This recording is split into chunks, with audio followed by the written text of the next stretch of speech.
We know there's crazy news in the coaching world, but the AP poll has just dropped. We're going to break it down. Also going to hit a couple of these games we didn't talk about in our instant reactions right after. We did for Alabama, Tennessee. Check that out. Michigan, Washington, Auburn, Missouri, Georgia, Ole Miss as well. So make sure you go and check those Vanderbilt, out. LSU. Yeah, LSU as well, and Vandy. That was actually the first one we did. But David Cohn, former Michigan quarterback, my brother, having some technical issues right now. He's going to try and hop in if he can, and we'll just ride the lightning. Y'all know how we do it here at Crain Company. Make sure you're subbed. We're almost to 200,000 subscribers. All right, we need to get to that point. But as we usually do, since we've started doing this AP poll breakdown, I just want to run through the top 25 now according to the AP poll that just dropped. Ohio State 1, Indiana 2, A&M 3, Bama 4, Georgia 5, Oregon 6, Georgia Tech 7, Ole Miss 8, Miami 9, Vandy 10. That's the top 10. BYU 11, Notre Dame 12, Oklahoma 13, Texas Tech falls to 14, Missouri to 15, Virginia 16, Tennessee 17, South Florida at 18, Louisville with the big win over Miami jumps up to 19, LSU falls to 20, Cincy at 21, Texas to 22, Illinois at 23, Arizona State with a big win at home against Utah to 24, and David Cohn's Michigan Wolverines at 25. Just David off the cuff, a couple things. Man, I've got no problem with what I'm looking at right now in the top 10. And kudos to them Really? to putting Vandy in the top 10. Why not Kudos to them. BYU? This is my issue now. How is BYU not in the top 10? I can understand With this that. win over Utah now, I know it was Yeah. at home, but still, put them in the top 10. I'm going to advocate it for our power ranking tomorrow, which don't miss that episode either. Well, who would you put him in for, Cone? Who would you? I know, obviously not. Let's probably not anybody in the top 8, right?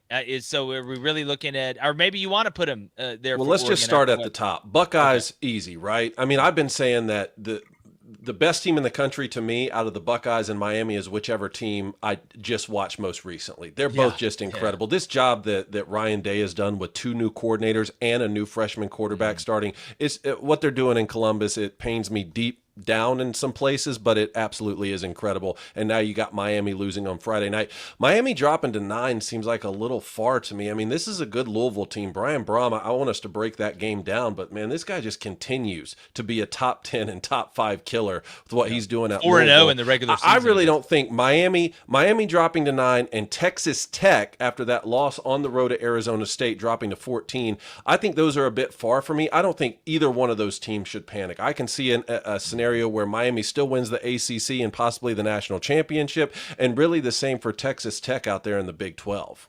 Well, and I think one thing we want to make sure to tell everybody is, like, this year in college football, it's changing so much week to week that you really can't overreact either way, good or bad. Because right now, I mean, again, outside of Ohio State, Indiana, there's some flaws in A&M I think they'll tell you about. But you like them at 3, right? I mean, like Buckeyes, Indiana, and A&M seems like an easy 1, 2, 3. I'm 100% fine with it. They're undefeated. They have big wins. That Notre Dame road win continues to look so good for Texas A&M after Notre Dame was able to win yet again against USC. Look, I'm not saying you're wrong about the BYU take, but we brought up schedule in the back half and their ability to go prove it. They've gotten through one rung on that ladder.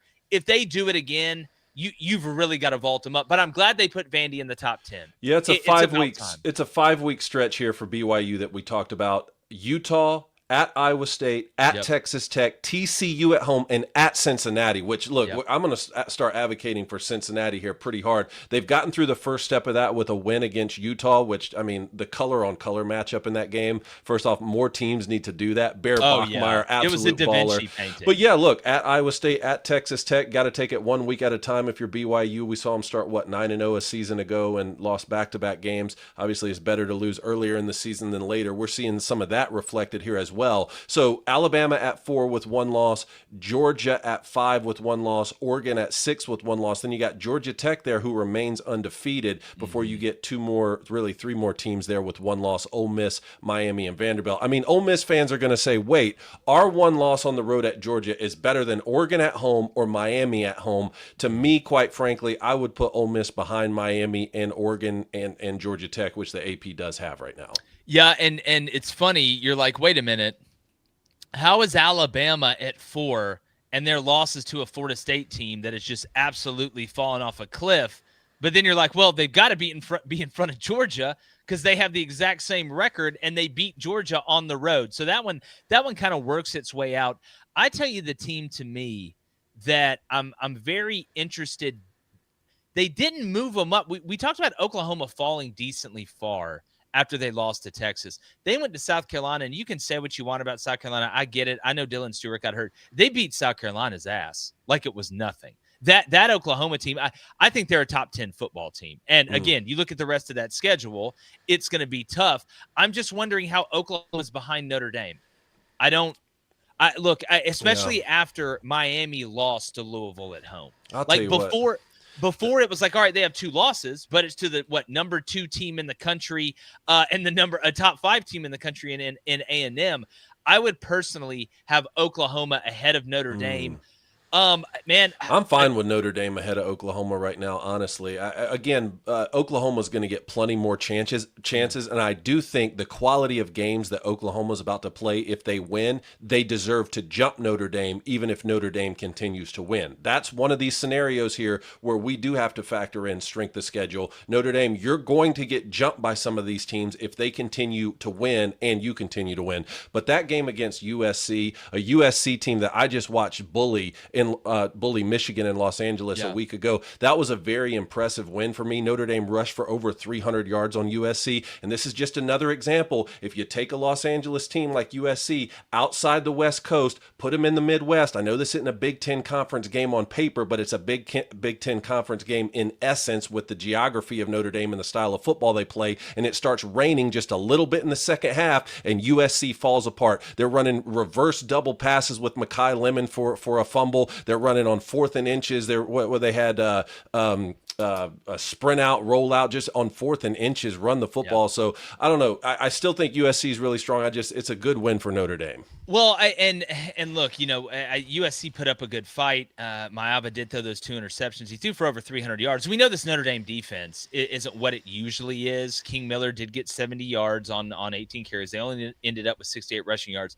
But they regressed again on defense, though, David. Jeremiah Love ran for 230. But here's how they What, you're talking about USC or Notre Dame? I'm talking about USC's defense. Remember last week, hey, man. Well, this is what I'm saying. Take them out of the West Coast and put them in the Midwest, and it's just, that's just none of these teams this year, and it's even this week, home field advantage was so huge, but home field advantage is a huge thing in this sport. Notre Dame on defense, though, to your point, yes, because the point I made earlier in the week was some of the ways that Notre Dame on defense, particularly in the secondary, and particularly when they're playing man coverage and they got exposed against Miami and Texas A&M, did those problems magically go away, or have they just not been exposed with some of the competition Notre Dame has been playing?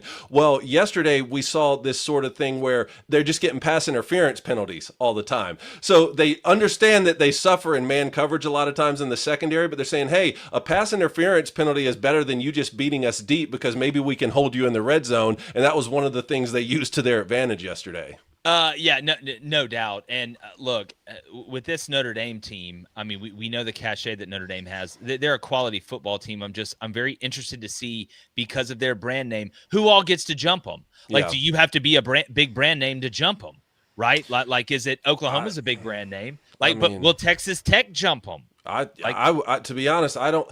This gets back to my point where I'm not panicking with the Texas Tech loss. I mean, you had your backup quarterback in there. I know Will Hammond can play, but he's not your starter for a reason. When Baron Morton's in there, Texas Tech is a different team, and they just lost to who? Arizona State, who's a different team when Sam Levitt's in there, because we saw that when they lost by a significant margin playing Utah, who also just lost to BYU. I'm not panicking if I'm Texas Tech. How are you feeling about them? Man, I'm not. I know Mikey Hammond came in and did his thing against Utah on the road. I was more impressed with Arizona State's defense throughout most of that game. But, again, Utah had a chance to win it late, and Arizona State was able to find a way because Sam Levitt Texas Tech? Yeah, talking about Texas Tech. Yeah, they scored 15 points in a minute and 45 seconds. Yeah, and you're like, all right, well, they're going to survive. But no, and that's what Sam Levitt does, and that's why Arizona State's still alive. But, David, I want to divert our attention to something that I find fascinating that's coming up. I'm over here looking at the ACC, and that loss for Miami against Louisville has opened the door to a psycho scenario in the ACC, because I am looking at Virginia right now, and I am looking at Georgia Tech. Yep. Neither one who plays Miami. Virginia finishes their next game is at North Carolina, who's a disaster. At Cal, it's not going to be easy, but it's very winnable. Wake at home, winnable. At Duke, if they can get by that game at Duke, if they can win the next 4, they're going to play Virginia Tech at home. And if they remember, that NC State game is not a conference game. So Virginia would be undefeated in ACC play. Yep. And look at Georgia Tech's schedule. What happens if you're Jim Phillips right now?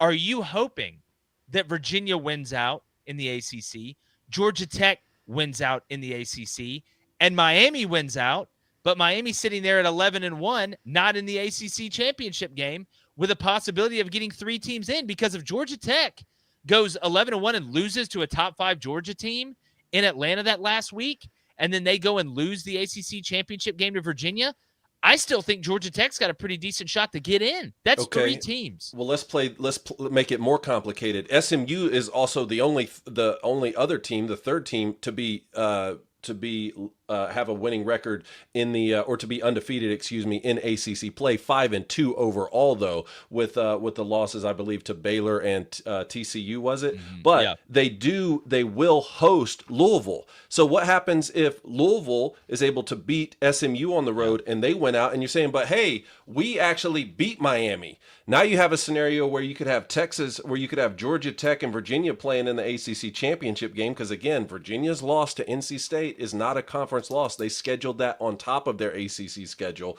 Again, there's still a lot of football to play, and I will say Virginia going to Cal, that's going to be a tough game. Yeah, man. And Virginia Tech's a rivalry game, so and at Duke, they got plenty of chances to still lose. Well, look, if you want to go to that any of the Georgia Tech games, the Virginia game, maybe you want to go to game day that's in Nashville for Vandy, Missouri this week, you need to download the Game Time app right now, and you need to use our code CRAIN. That is CRAIN for $20 off your first purchase. There is madness around the world of college football right now, David Cohn, and you can get tickets up to the last minute. But the coolest thing is, with the Game Time app, you can actually see the view from your seat before you even buy the ticket. So there's no confusion, no questions, no columns in your face, anything like that. It is a fantastic deal, and oh my goodness, do we have great matchups all around the country. I mean, some of these matchups that are coming to decide some of these conference winners, you want to be able to tell your kids and your grandkids you were at that game. You can get tickets anytime up to when the game starts. And what do they get, Jake? $20 off right now? $20 off. You got to use that code CRAIN, though. It's CRAIN. You get $20 off. It's easy. Just download the Game Time app and get yourself in the game with Game Time. Somebody else, David, that is in the game, and I'm telling you, you look at, you want to talk about dangerous teams and teams that could really throw a wrinkle. Oh, there he is. There he is. I'm in a fist fight with Apple right now. So you're losing, I bet. I mean, man, I'm looking. I'm looking at the group of 5 right now, and UNLV loses to Boise, right? South Florida has the 1 loss to Miami, which if you're South Florida, you're like, damn, you wanted Miami to play as good as possible. You actually picked Navy to make the college football playoff. They're still alive, and Memphis goes down to UAB. The more I watch this South Florida team, the more I think if the matchup is right, they could win a college football playoff game. With their style of play, I think, because they're going to have to go on the road. Let's be honest. You're going to have to go on the road. I think they could win a college football playoff game. Blaine, now that you're in here, when you look at the group of 5, it's as crazy as everybody else trying to get into the playoff right now. Yeah, who do y'all think right now if you had to pick your group of 5 team right now? I'm sticking with my South horse Florida. Is undefeated. My horse is undefeated in Navy. Okay, do they have a very difficult stretch with South Florida, Notre Dame? We'll get to that when we get to that. But right now they're undefeated. But to your point, Jake, Memphis, South Florida play this weekend. Yeah. Right? So we get to find out. one of those teams is going to pick up a second loss. Yeah, and look, if Navy loses to Notre Dame, but they beat South Florida and went out, like that Notre Dame loss could look as good or better than Miami's, even though Miami beat Notre Dame at the end of the year. We just don't know what the committee's going to do. But David, also, this Louisville team, we mentioned them earlier. You look at Miller Moss. He's able to make some big-time plays. But you brought up another team that doesn't get enough love, and that's Cincinnati. We're sitting here talking about the Big 12 and, can Texas Tech do this and all these other things. Cincinnati's just ho-hum kind of going about their business right now, and they're starting to look like a problem. There's only 2 undefeated teams in Big 12 conference play. BYU is 4-0 and Cincinnati is 4-0. Remember, they haven't lost since that opening season loss to Nebraska in Arrowhead, which was by 3 points, I believe. Let me just rattle off here some of Cincinnati. So they beat Bowling Green, beat Northwestern State, won at Kansas, beat Iowa State when that was a ranked matchup. They beat UCF. They won at Oklahoma State. Now you get Baylor, Utah, Arizona, BYU, and TCU to finish out the year. But BYU you get at home. So that's going to be the top 2 teams in the Big 12 as it stands right now. If you finish, that's what, 5 games left. You finish 4-1, you're in the Big 12 title game. Like, especially, again, if that you beat Utah or BYU and win the rest of them, you get Baylor at home, right, which is big. Unless I'm just losing my mind, there's a really good chance that you're going to be in the Big 12 title game with a chance to make the playoff. And it seems like nobody is talking about Cincinnati right now, Blaine. And I think there's a couple other teams that kind of fall in that moniker as well. Sure. We brought up Virginia there earlier, and then Missouri with another huge opportunity on the road this weekend going to play Vanderbilt. They're sitting there at 15. You beat a top 10 team on the road. We have to start, again, talking about Missouri in a little bit of a different light. No, I agree with you. It's just what a world we live in right now in the AP poll that Indiana's 2, Georgia Tech 7, and Vandy's in the top 10. I know. Isn't it great, though? Fantastic. I don't think you couldn't have got right. Well, Blaine, you know what it's like? Written the best movies. It's like when you play NCAA, the video game, and you do Dynasty mode. And crazy stuff starts happening like year 3. You're like, oh my God, how did Virginia make it to the national title? That's what this is like. That's what this year feels like. And everybody that has played that game. And it's so wide open. Like, go look at the ACC right now. Who's going to win the ACC? That's what, Blaine, we literally just went on a diatribe about it. It's insane right now. Georgia Tech and Virginia at the top. Who would have thought you looked at Miami, Clemson, and Florida State are towards the bottom? Obviously, Miami, you're going to have more ACC games. But other than that, how good's Louisville? If Louisville plays like that, and they just didn't beat me, the score should have been worse than what it was. They beat their ass up front. That's physically, the thing that shocked me. And I don't want to hear, it's a Friday game. Louisville's coming off a bye week. Then every team is the greatest team ever coming off a bye week. Dude, listen to Louisville's schedule. Boston College at home, at Virginia Tech, Cal at home, Clemson at home, at SMU, and then a non-conference against rival Kentucky.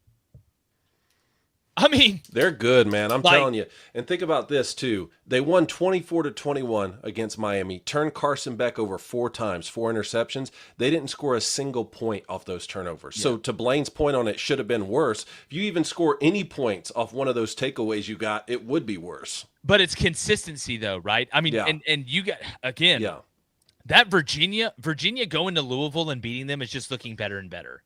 It's just looking better and better. It's going to continue to look good. The ACC is just a masterclass in convolution right now, and it is absolutely beautiful. Blaine, is there anything in that AP poll that you just absolutely hated, that you thought was terrible? Because there's some stuff I don't like, but for the second straight week, I actually think they're decently close. Look, to be honest with you, I wouldn't mind putting Bama ahead of A&M.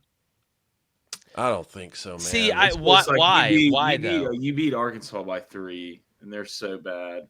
Alabama, but Bama lost to Florida State. I know it was week 1, but look who they've beaten. They're just rolling everybody. They're rolling everybody right now. Neutral field, Bama versus A&M. Who you picking to win? I think it'd be a great game, man. Who you picking to win, Dave? Say it. Is my wife listening? No, say it. I know both of you are picking to win. I'd probably pick Alabama, but I think Texas A&M should be ranked ahead of them. That's not what.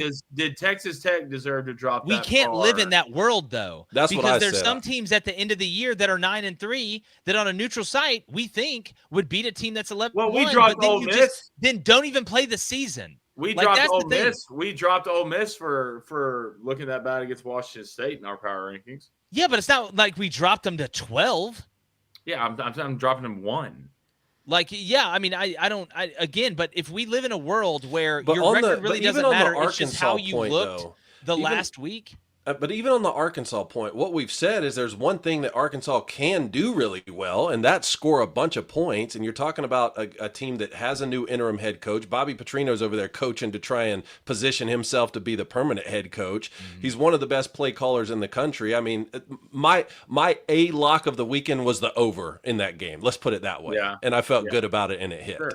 Sure. Well, I feel like you moved Texas Tech a little too far. I think so too. That's what David said that earlier. And Miami, to be honest with you. I mean, Miami lost to an unranked team. So, well, and what about LSU though, boys? LSU both losses on the road to teams ranked ahead of them, but still they have all sorts of issues. No identity, offense doesn't look great. Well, it's again when you can do the cosmetic test, I think, when you're comparing similar things, right? Teams with 2 losses, one team with 2 losses, like Notre Dame compared to a team with 1 loss, right? Like you can do that. But once we get into the realm of when you get into 9-3, that 3rd loss, that's why, we've talked about the sweet spot being 10-2. If you're in the SEC or the Big Ten and you go 10-2, you're going to make the college football playoff. But when you look at LSU and their schedule moving forward, I don't know if these problems are fixable. Like, I don't think their offensive line's very good. I just think I don't know how fixable that is. And it's been that way under Brian Kelly. So look, LSU still controls their own destiny, right? They only have 2 losses, but with the way they're playing right now, I don't even think we're going to be having this argument here in the next couple of weeks for LSU. So I think they're going to find themselves out at the edge of the top 25 or out of the top 25 when you're kind of looking into the future. But I want to get to some of these games quickly that we didn't hit on, that we didn't have the instant reaction to, which we did on multiple ones. I mentioned them earlier. Make sure you go check that out. Oregon beat Rutgers to death. Look, I know it's Rutgers. I get it. But I think it showed you some maturity for Oregon going on the road after that tough loss. And being able to handle business and go about it that way, 56-10. I mean, it was 42-3 at halftime. The end of the 3rd quarter, I think it was 56-3, something like that. Blaine, we talked a little bit about Arizona State beating Texas Tech earlier in this game, but I was really impressed with what Oregon and Dan Lanning was able to do. And then, I mean, Kentucky. I mean, Mark, what are you doing? Were y'all able to see that game? Like watch like snippets of that game, how it was going? Because the numbers are shocking when you looked at them, and yet somehow Texas found a way to win. Cutter Boley went 31 of 39 for 260, didn't throw a touchdown, and Arch Manning goes 12 of 27 for 132, but Texas found a way to win. Just win, baby. Yeah. Just win. Just win. I mean, that's what you gotta do. I chalk that up to Texas going to get everyone's best shot. Mark Stoops is still a really good football coach with proud players, and they're going to, do everything they can. But Texas still has legitimate issues. I know they really got up for Red River, and that was a great win against Oklahoma. But do you have their schedule in front of you by chance? You said I'm sorry. Texas. Would you say Texas? Yeah, 1 second. I've got it right here. They are going to, well, at least they go to Georgia. Right. Yeah. Right. I mean, you got Mississippi State on the road. Okay. All right. You got Vandy at home. You're going to Georgia. You got Arkansas at home. Then you got A&M at home. Oh, yeah. Yeah. There's no complaining about me. I mean, that Mississippi State game is not a just pencil in a W there. No, I promise you that. How did they not beat Florida? Dude, that's another. I mean, come on, man. Why would you even take that risk? Why are we throwing the ball at the end there like that? Why would you even take that risk? I'll be honest with you. I think maybe one of the worst calls of the season went against Mississippi State 2 on that field goal that they made.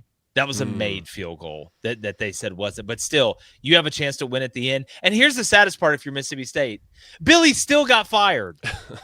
Like, it wasn't like that was the straw that broke the camel's back. Like, no, the camel already had a broken back. It just limped out on the field. And you could have got a huge – I mean, you talk about another statement win for Mississippi State, and you snatched – and, again, we don't know if he's going to make the field goal or not. I think he would have made it. But you snatched victory, or you snatched defeat out of the jaws of victory, and that's just got to be a gut punch, man. And a 6'4", 375-pound guy picks it. That's crazy. That's absolute insanity, but that's college football. Guys, what are some other games that kind of caught y'all out that maybe we How about Minnesota beating Nebraska Friday night, 24-6? Just rowing that boat. Whatever Matt Rule's building sucks. This place sucks. Oh boy! You just love taking shots at me for the builder comment. It's just everyone called him the builder, and you're like, I mean, that's what he's done at all the places. Yeah, I know, but like, quit building shitty hotels. Like, I don't like. Why is this? So you said it was going to be a Ritz. Why is it a Ramada Inn? Dude. Why am I making my own margins waffles? Are huge. Why am I making my own waffles? It stinks in here. Ever since the show took off, Lynn's become so bougie. So bougie, it's incredible. Hey, how about Georgia Tech staying undefeated at Duke? 95-yard scoop and score back to the house. You want to talk about switching the momentum of a game? Like it felt like Duke dominated that game, but Haynes King, right? Again, he may end up, having to drive a van with his teeth in 3 years now or whatever. But that son of a gun just keeps on doing it. He just keeps on doing it. And Georgia Tech just keeps on winning. It's just you want to talk about somebody I trust with the launch codes. Oh yeah, it's Haynes King, 100%. Give him the your football. Yeah, give him the Haynes King and Clark from Vandy. They can do whatever they want. Let them two lead us into the future. Well, it's just I tell you, man, it's almost like when I watch those highlights when they talk about how Larry Bird would like tell somebody how he's gonna make the shot. Like before the inbounds pass, and then he make it. Haynes King is literally just like, "Hey, I'm gonna run it here. Yeah. Y'all know I'm doing it." You want to hear something that sucks about the Alabama-Tennessee game? What? I had a 3-leg parlay. All right. Did you have the over 58.5? Tennessee over 24.5 TTP. Tennessee plus 10.5, and the over at 60.5. So you missed all of them. Yeah. Oh, you needed that goal line play at the end. Tennessee scores and kicks the extra point. They lose by 10. The over hits and their TTP hits. Oh, dude, that Bama. They all started at the 1. I saw that. I had the Bama TTP over 32.5. Like that's basically. I just still can't get over the Georgia Ole Miss game either. That was just. I know we broke it down and did a recap on that. I just still today can't get over it. Well, I think we've all came to the realization that Notre Dame's making the playoffs. Congrats to Notre Dame. Yeah, we talked about that one while you were gone too. Notre Dame made the playoffs when they beat Arkansas. Fantastic. Did anyone watch Virginia come back in the fourth to beat Washington State? I didn't see honorable mention Washington State. They don't have look. They're just out here. They get their quarterback snatched every year. I'm wondering when Eckhouse is going to win the Heisman next year for somebody. How about UAB though? Young Mortensen, interim head coach, going and getting a significant win. Hey, Trent Dilfer, you were the problem. And I saw a stat that says Mortensen has as many ranked wins after his first game he's ever been the head coach as Hugh Freeze does during his time at Auburn. Oh, that hurts. I keep waking up and I keep looking at my phone and it keeps saying he's not fired. I don't know what's going on. I don't know what's going on. Blaine said, "Why am I making my own waffles?" Yeah. That should be on a T-shirt, man. That's good stuff. I'll tell you another crazy finish was watching Tulane come back on Army at the last second. That's another team. They had to have it. Summerall's another name. They haven't been playing good lately, though. No. Like, they haven't been. You watched his post-game interview a couple weeks ago. He's like, man, we're not playing good. Like, yeah, we won. That's great. That's the type of guy I want. That's watching Ohio State, Wisconsin was watching a grown man beat up on a child. Yeah, that was. And honestly, it probably would have been worse if Luke Fickell hadn't done so many great things for the Buckeyes. No, Ohio State could have named the score. It probably could have been worse if Julian Sayin cared. Yeah, dude, I don't think Julian Sayin has any I think he's just out there trying stuff, and it works. Let me just read this stat line from Julian Sayin real quick. Redshirt freshman, by the way. Can we just all keep that in mind? This is second year in college. 36 of 42, 393, 4 tuds, and no picks. I used to do that on a video game and get excited. Dude, Bama was going to have Julian Sayin and Ty Simpson. In the quarterback room. Meanwhile, we got Donnie Dumbass Jackson Arnold over here who can't do anything. Bama's rolling around there with 2 future first-round picks. It just Carnell Tate's the best wide receiver on like any other team. Yeah, and he's not the best on Ohio It's State. like watching Mbuka in the NFL right now. It's like he was even their A receiver. Like, and Julian Sand doesn't get touched. I'm sure Julian Sand is living his best life right now. Like, how could it get any better? It's so much better than Arch Manning. It's not even close. Oh, it's not. And I wonder who. Yeah, it's not even like when I say Jake was the first one to say that. I wonder. Civilizations like just learning like how to make catapults, and then the other civilization is flying cars. No, it's like when we came over here and we had guns and the Indians didn't. Just like, hey, look, this isn't gonna work out good for you. Ohio State showing up with guns and alcohol. We're cooked. Jake said that in the offseason, but Jake, why do you hate Texas so much? Yeah, dude, I don't. That's crazy. Like, that's what I was telling everybody. I have no personal vendetta against Texas or the Manning family. I just think y'all are being nuts right now. And Julian saying, when I look at not that Texas doesn't have weapons, but Julian saying has the Avengers. Like, all he's got to do is hand Captain America's shield and watch. Yeah. Like, I mean, you're like the one guy that doesn't even have to have powers. He just, it's kind of like Batman. You just be rich and nuts, and it works. But here's my last question for y'all. Is Michigan going to beat Michigan State this weekend at night? Is that game in Ann Arbor? East Lansing. At night, Michigan State has not won a conference game. All of that seems like a perfect recipe. And Michigan does not go on the road well. That seems like a perfect recipe for some weird stuff. Michigan State was down 14-10 against Indiana. So, they were beating at one point Indiana. It was 0-0. I know. Weren't they beating Indiana? I'm just saying. That's what I'm saying. I put that tweet out. Is there any elite teams in college football? What'd you hear back? Not a lot of pissed off Ohio State fans. I was like, you want to know how you're not elite? This is pissing you off this much. Well, it's. I mean, Lion doesn't care about the though. actions of sheep. Listen to these scores for Ohio State. Just listen to these scores. Think about the defensive side: 14-7, 70-0, 37-9, 24-6, 42-3, 34-16, 34-0. I understand they haven't played the hardest schedule in the world. But that is so tough to do. And you got Penn State at home. They may not get past the 50. You go to Purdue, they'll put up 13 maybe. UCLA at home, we'll see. Macaulay Culkin's balling out there calling plays. You get Rutgers at home, which you're going to murder. And then you go to Michigan. Careful now. All right. Did you say Rutgers? I mean, excuse me, Rutgers. Same thing. But they're so good on defense. Like, maybe incredible. That's the most. You can count on Ohio State's defense every week. I think that is one of the very few things in college football you can count on for them to be really good. But I tell you guys, it's only going to get better and better, like as this continues to go on. So any parting shots? I do want to say that game day coming to Nashville. It's coming to Nashville, and it's starting to get cold out there. And if you guys haven't heard of the Bearskin hoodie, all right, you need to listen to your boy. All right, the smart people, they're locking it in right now. That's why they're smart, because this is hands down the best time to prep for the coming winter. It's a Game of Thrones situation. We don't know what's going to happen. 3i Atlas is out there floating around. Who knows? And Bearskin's running a 60% off deal right now, but only if you get your hoodie early. And it's built like a tank. All right, 340 GSM micro fleece, 10 pockets with clean, rugged fit that looks awesome. It's basically Ashton Genty in a jacket. All right, and a hoodie. Plus, just it zips right. Looks just like it. Yeah. Plus, it zips right into the heavy storm rain jacket. It becomes 100% waterproof. So when it turns cold, wet, and windy, which it is and will, you're not scrambling last minute. We love it. I wore it in Ireland. It saved us. We swear by it. I know y'all love it too. You'll get free U.S. shipping, fast delivery, and you've locked in your winter gear already, and it's a great Christmas present. So just text the word Crain, C-R-A-I-N, to 36912 to lock in that 60% off. Text Crain to 36912. You'll get a link sent straight to your phone. You can do it now. If you're busy, do it later. So don't wait until you're freezing to realize your hoodie sucks. Get a Bearskin now while it's 60% off. Text Crain to 36912. Any parting shots, fellas? Game day coming here. Should be a fun weekend. Yeah, maybe we should crash it. Missouri, Vandy. Where does the loser of that game move?